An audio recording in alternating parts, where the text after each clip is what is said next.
अच्छा खान साहब, कोई ऐसा आपकी ज़िंदगी में वाक़या जो अच्छी तफ्तीश आपने की हो, जो आपको आज तक याद हो, तो अगर वो शेयर करना पसंद करेंगे? जी, आज वैसे तो सैकड़ों केसेस हैं, सैकड़ों तफ्तीशें हैं जो मैंने की हैं अपनी सर्विस में, और अल्हम्दुलिल्लाह ब्लाइंड मर्डर ट्रेस किए हैं। लेकिन एक केस जो है उसका मैं ज़िक्र करना आज मुनासिब समझूंगा। मैं चिश्तिया में था, तो एक वहाँ पे जब आप डीएसपी चिश्तिया? जी, मैं डीएसपी चिश्तिया था 2016, 17, 15 मैं तकरीबन कोई 3.25 साल वहाँ पे एसडीपीओ रहा हूँ। तो असर के टाइम पे मुझे एसएचओ सदर की कॉल आती है कि सर एक डेड बॉडी मिली है रेत के टीलों से, खातून की, और वो बरहना है, तो आप मौके पे आ जाएं।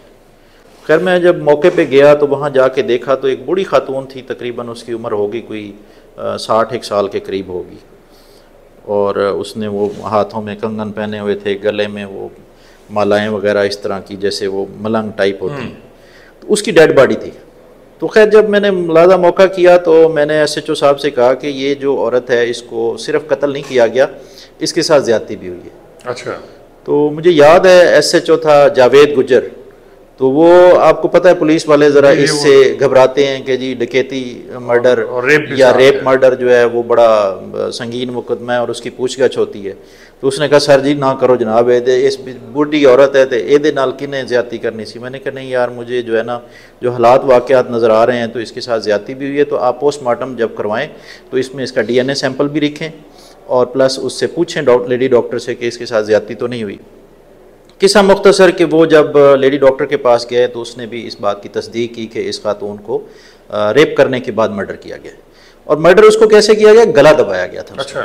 बड़ा ब्रूटली। और उसके बाद उसको जो मुलज़म है उसने कंधों से पकड़ के, एक ही बंदे के वहाँ पे खुरे थे, उसने घसीट के एक जगह से दूसरी जगह उसको डाला हुआ था, तकरीबन कुछ 10 फुट का फासला था जो उसने उसको घसीटा, और उसके ऊपर कुछ थोड़ी सी रेत डाली हुई थी। अच्छा। और वो बेचारी बरहना थी।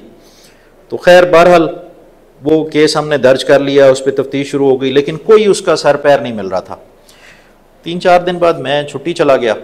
मैं छुट्टी पे था तो कोई वहाँ मुझे फ़ोन आया कि एक और औरत जो है वो मर्डर हो गई है।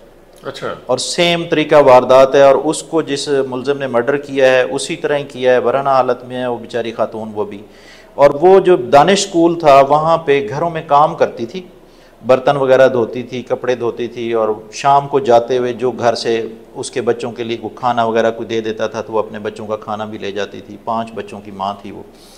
तो उसको दानिश स्कूल के गेट के साथ मेन जो बहावल नगर चिश्तियाँ रोड है उसके ऊपर मर्डर किया गया था। अच्छा। और उसके साथ रेत के टीले थे, वहीं पे ही वो सड़क के साथ वहीं पे ही उसके साथ रेप भी हुआ था। तो मैं छुट्टी से वापस आया, फ़ौरन मैं वापस पहुंच गया, और उसके बाद मैं घर नहीं गया, मैं अपने ऑफिस भी नहीं गया, मैं घर नहीं गया, मैं सीधा दानिश स्कूल गया। वहाँ से मैंने उस केस की तफ्तीश शुरू की। अल्लाह ताला ने मेहरबानी की, हमने कोई दानिश स्कूल के उस रात तकरीबन हमने ये 4 बजे शाम को तफ्तीश शुरू की है। प्रिंसिपल भी था और बाकी स्टाफ भी था दानिश का, IT वाला, मेरे अपने ड्राइवर गनमैन थे। तो हमने स्टार्ट किया और तकरीबन रात को 10 बजे हमने फाइनल कर लिया कि जी मुलज़िम कौन है।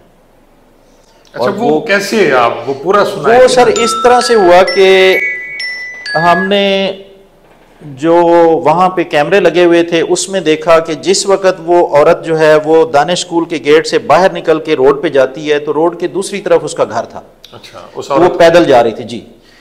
तो जिस वक्त वो गेट से निकलती है उससे पहले एक बंदा जो है वो कैमरे में आता है जो कि उसके आगे जा रहा है और 2 दफा उसको पीछे मुड़ के देखता है। अच्छा। खातून को जब वो टर्न ले लेता है तो उसके पीछे खातून टर्न लेती है और उससे 2 एकड़ आगे उस खातून के साथ वकूआ हो जाता है। उसके बाद तकरीबन 1 घंटे तक ना कोई उस तरफ जाता है ना आता है उधर से। तो हमारा ये डाउट हुआ कि जी ये बंदा जो है ये हमारा मुलजिम हो सकता है। तो फिर उसमें हमने जब चेक किया तो जो अंदर के कैमरे थे उनको चेक किया कि किसी ने इस खातून को चेज किया है, कोई इसके पीछे आया है। तो एक रिक्शा था उसमें कुछ लोग आए थे 3, एक चिंगची रिक्शा जो लोडर होता है वो था। उसमें से वापसी 2 बंदे जाते हैं रिक्शे पे, वापसी पे 3 नहीं होते। आते 3 है स्कूल के अंदर से, लेकिन जो वापस जाता है रिक्शा तो 2 जाते हैं। तीसरा बंदा हमें गुम हो जाता है, वो मिलता नहीं है। वो फिर हमने रिक्शे को जब ट्रेस किया कि जी ये रिक्शे वाले कौन थे, उन्होंने बताया कि जी ये मजदूर हैं, लेबरर हैं, इधर काम कर रहे हैं, कंस्ट्रक्शन का काम चल रहा था दानिश स्कूल में। उनको बुलवाया, जब उनको बुलवाया तो उनसे पूछा कि हाँ जी आप 3 बंदे आए थे तो वापसी 2 गए, तीसरा किधर है? उन्होंने कहा जी तीसरा हमारा कज़न है तो वो आजकल गया हुआ है मुजफ्फरगढ़।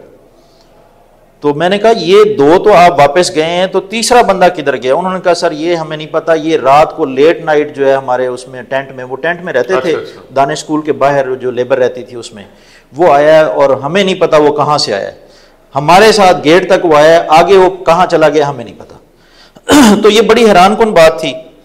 उसके बाद हमने कहा जी ये जब तक ये बंदा नहीं मिलेगा ये कड़ी जो है ये जुड़ेगी नहीं, ये जो गुत्थी सुलझेगी नहीं।